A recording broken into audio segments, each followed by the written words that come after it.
Assalamualaikum warahmatullahi wabarakatuh. Perkenalkan, nama saya Mufti Ali Ridho Syarif, mahasiswa Universitas PTIT Jakarta, Fakultas Usuluddin, jurusan Ilmu Al-Quran Tafsir. Sebelumnya video ini dibuat untuk memenuhi ujian akhir semester mata kuliah Ulumul Quran. Di kesempatan kali ini saya akan menjelaskan materi tentang Amsal Al-Quran.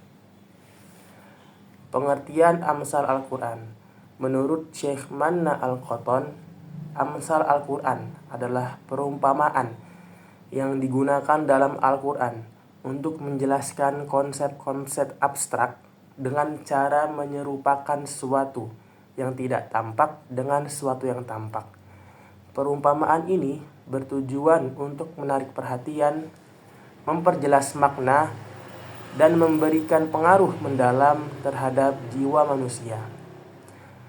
Secara syar'i, menurut Ibnu Qayyim Al-Jauziyah, beliau mendefinisikan Amsal Al-Quran dengan menyerupakan sesuatu dengan yang lain dalam hukumnya dan mendekatkan sesuatu yang abstrak atau ma'kul dengan indrawi atau konkret atau mahsus, atau mendekatkan salah satu dari dua mahsus dengan yang lain dan menganggap salah satunya itu dengan sebagian yang lain. Amsal disebut juga dengan qiyas at-tamsili atau zarab. Kemudian dalil amsal menurut sabda Rasulullah yang bersumber atau dikeluarkan oleh Baihaqi dari Abu Hurairah.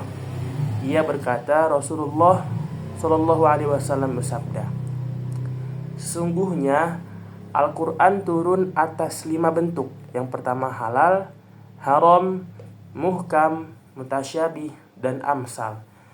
Maka amalkanlah yang halal dan jauhilah yang haram. Ikutilah yang muhkam dan berimanlah terhadap yang mutasyabih, serta ambillah pelajaran dari amsal. Kemudian ada fungsi-fungsi amsal.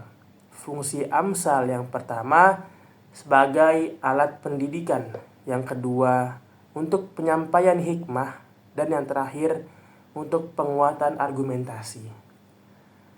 Amsal di dalam Al-Quran dibagi menjadi 3. Yang pertama ada amsal musarrohah, ialah yang di dalamnya dijelaskan dengan lafaz masal atau sesuatu yang menunjukkan tasbih, seperti dalam surah Ar-Ra'd ayat 17. Yang kedua ada amsal kaminah, yaitu yang di dalamnya tidak disebutkan dengan jelas lafaz permisalannya, tetapi ia menunjukkan makna-makna yang indah, makna-makna yang menarik dalam kepadatan redaksinya, dan mempunyai pengaruh tersendiri bila diperindahkan kepada yang serupa. Yang ketiga adalah amsal mursalah, yaitu kalimat-kalimat bebas yang tidak menggunakan lafaz tasbih secara jelas, tapi kalimat itu berlaku sebagai misal. Oke, selanjutnya saya akan memberikan contoh-contoh amsal. Yang pertama, amsal cahaya atau perumpamaan cahaya.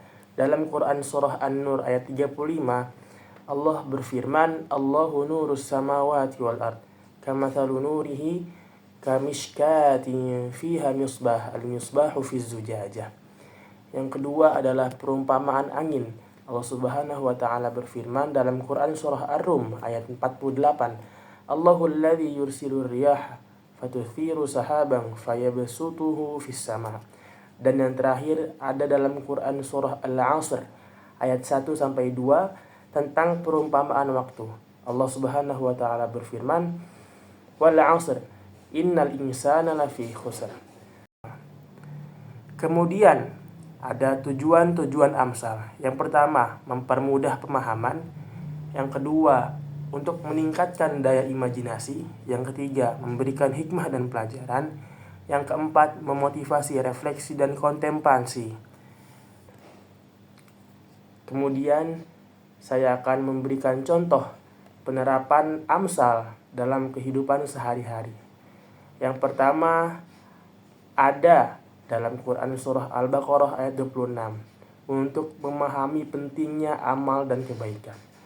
Yang kedua ada dalam Quran surah Ar-Rum ayat 21 tentang membangun rumah tangga yang harmonis. Dan yang ketiga yang terakhir ada di dalam surah Al-Kahf ayat 109 tentang menghargai ilmu dan pembelajaran. Kemudian adalah faidah-faidah amsal.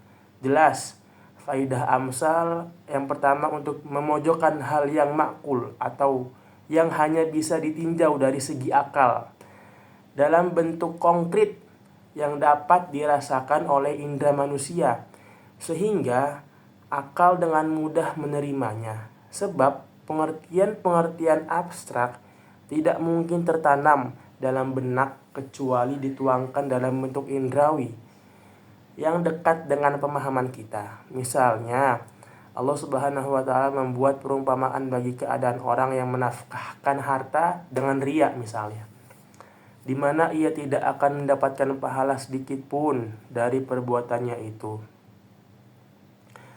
Yang kedua adalah menyingkapkan hakikat-hakikat dan mengemukakan sesuatu yang tidak tampak, sesuatu yang tampak.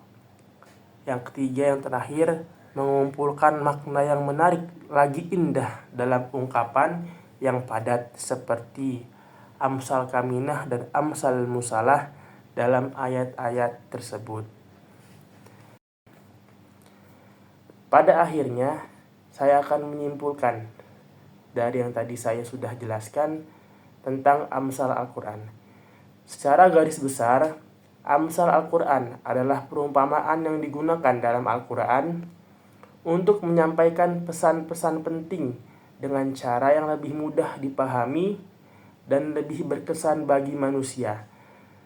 Kesimpulan utama dari konsep amsal dalam Al-Quran adalah yang pertama, mempermudah pemahaman. Yang kedua, meningkatkan daya ingat dan refleksi. Yang ketiga, memberikan hikmah dan pelajaran. Yang keempat, menguatkan argumentasi dan bukti. Dan yang terakhir, membangun kesadaran spiritual. Mungkin cukup sekian yang bisa saya sampaikan. Kurang dan lebihnya mohon maaf. Saya mengakui masih banyak kesalahan dalam video ini. Terima kasih kepada Bu dosen yang telah mengizinkan saya untuk membuat video ini sebagai bahan pembelajaran dalam 1 semester kemarin. Terima kasih.